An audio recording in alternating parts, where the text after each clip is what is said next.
শীতকালীন ফুলৰ খেতিৰে স্বাৱলম্বিতাৰ পথ প্ৰশস্ত কৰিলে শিলচৰৰ ঘুংগুৰৰ বাসিন্দাসকলে। প্ৰতিদিনেই বজাৰত বিক্ৰী হৈ আছে হাজাৰ হাজাৰ নাৰ্জী আৰু চন্দ্ৰমল্লিকা ফুল। শীতকাল মানেই বিভিন্ন ৰঙীন ফুলৰ সমাহাৰ আৰু এই সমাহাৰক উপাৰ্জনৰ উৎস হিচাপে পৰিণত কৰিছে কাছাৰ জিলাৰ শিলচৰৰ ঘুংগুৰ অঞ্চলৰ বাসিন্দাসকলে। শীতকালীন ফুল যেনে নাৰ্জী, চন্দ্ৰমল্লিকা, কসমছ, সূৰ্যমুখী আদি ফুলৰ খেতি কৰি চহৰৰ বিভিন্ন বজাৰত প্ৰতিদিনেই বিক্ৰী কৰি আছে তেওঁলোক। এই ফুলৰ বতৰ আহিন মাহৰ পৰা আৰম্ভ হৈ চ'ত মাহলৈকে থাকে। ঘুংগুৰ অঞ্চলৰ কৃষকসকলে এতিয়া কেইবা বিঘা মাটিত ফুলৰ খেতি আৰম্ভ কৰিছে।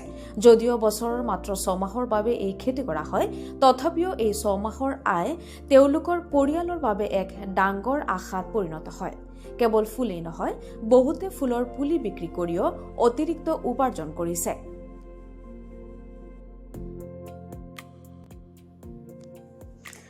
স্থানীয় বাসিন্দা লালবাবু আকুৰাই কয়, আমার নাম লালবাবু আকুরা, বাড়ি ঘুঙ্গুর নিবাসী।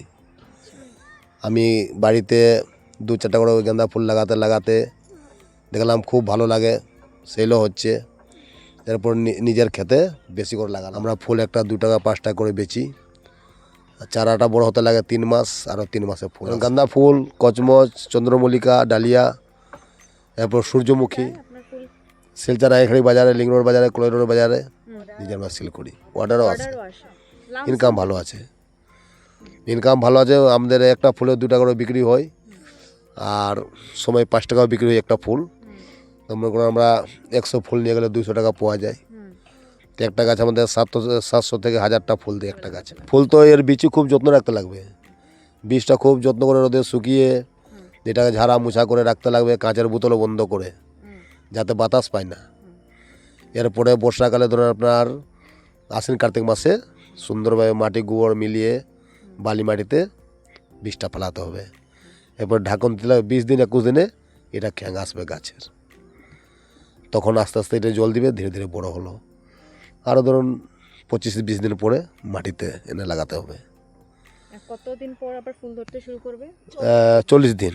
40 দিন। হ্যাঁ, লাগানোর পরে চারা নিয়ে 20 দিন, আর লাগানোর আরও 20 দিন 25 দিনে চারা চলে। তার যত্ন করতে লাগবে।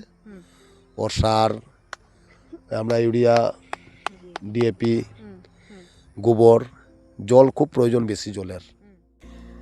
এটা নাৰ্জী ফুলৰ প্ৰতিজোপা গছত প্ৰায় 1000 ফুল উৎপাদন হয়। প্ৰতিটো ফুলৰ গড় মূল্য 5 টকাত বিক্ৰী হয় যদিও সৰস্বতী পূজাৰ সময়ত দাম আৰু চাহিদা দুয়োটাই বহুগুণে বৃদ্ধি পায়।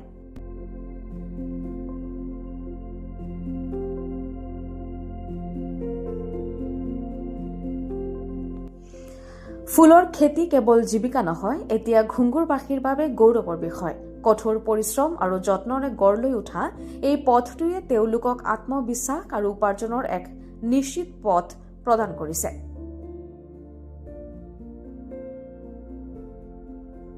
শিলচৰৰ পৰা আখি দাসৰ প্ৰতিবেদন, লোকেল 18।